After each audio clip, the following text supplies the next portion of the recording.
Elizabeth I was Queen of England. When her sister Mary died, there were many who didn't think that she should become queen. One of which was her deceased sister's husband, Philip II of Spain. Philip was staunchly Catholic and believed, since the Pope never granted an annulment to Henry VIII from his first wife Catherine of Aragon, that Elizabeth was illegitimate. And because she was Protestant, she was also a heretic.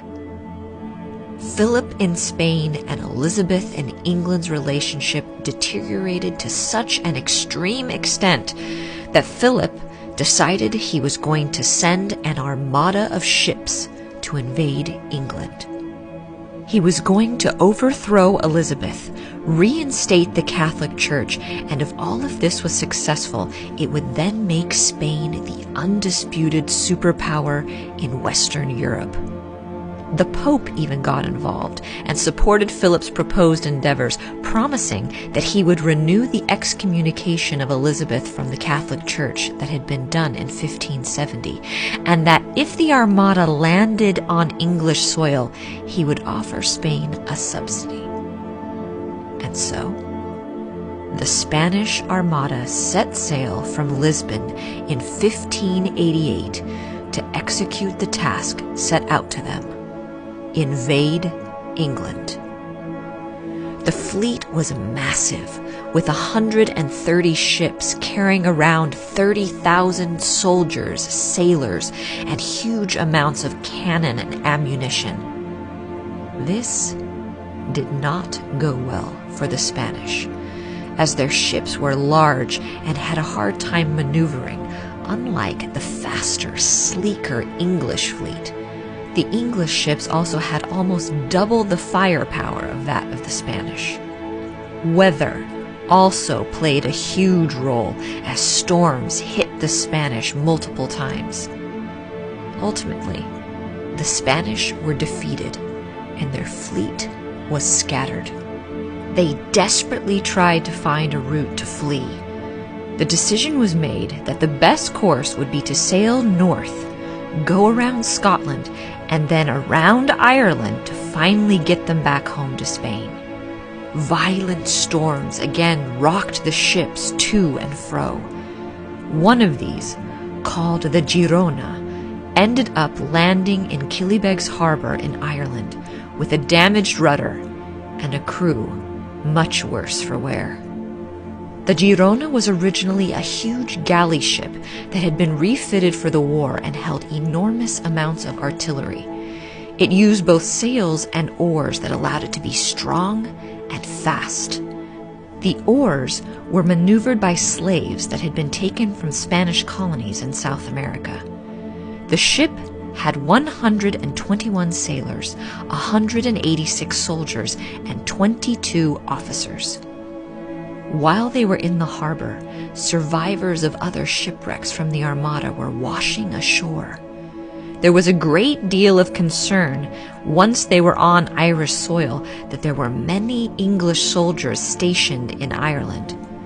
They needed to get to safety, and the closest place that they thought safety could be found was in Catholic Scotland. The decision was made to take all of the survivors on the Girona and head to Scotland. While the ship had been at harbour, it had been repaired by a local Irish chieftain. 1,300 survivors boarded the ship, a ship that was only ever to support 400. The Girona sailed north, and as they did, a horrible storm began. Gale-force winds rocked the ship and its passengers to and fro. The sailors were trying desperately to keep the ship afloat and on course. In the dead of night, on the 28th of October, 1588, the Girona hit the rocks on what is now called the Spanish Rocks on the Antrim coast and sank. 1,300 people perished, with only 9 surviving. Close to where the Girona crashed was Dunluce Castle. Inside Dunluce Castle lived Sorley Boy MacDonald. The MacDonald clan were the most powerful clan on the Antrim coast, and Sorley Boy was its chief. Sorley Boy had constant conflicts with the clans around him and had his fair share of strife with Elizabeth as well.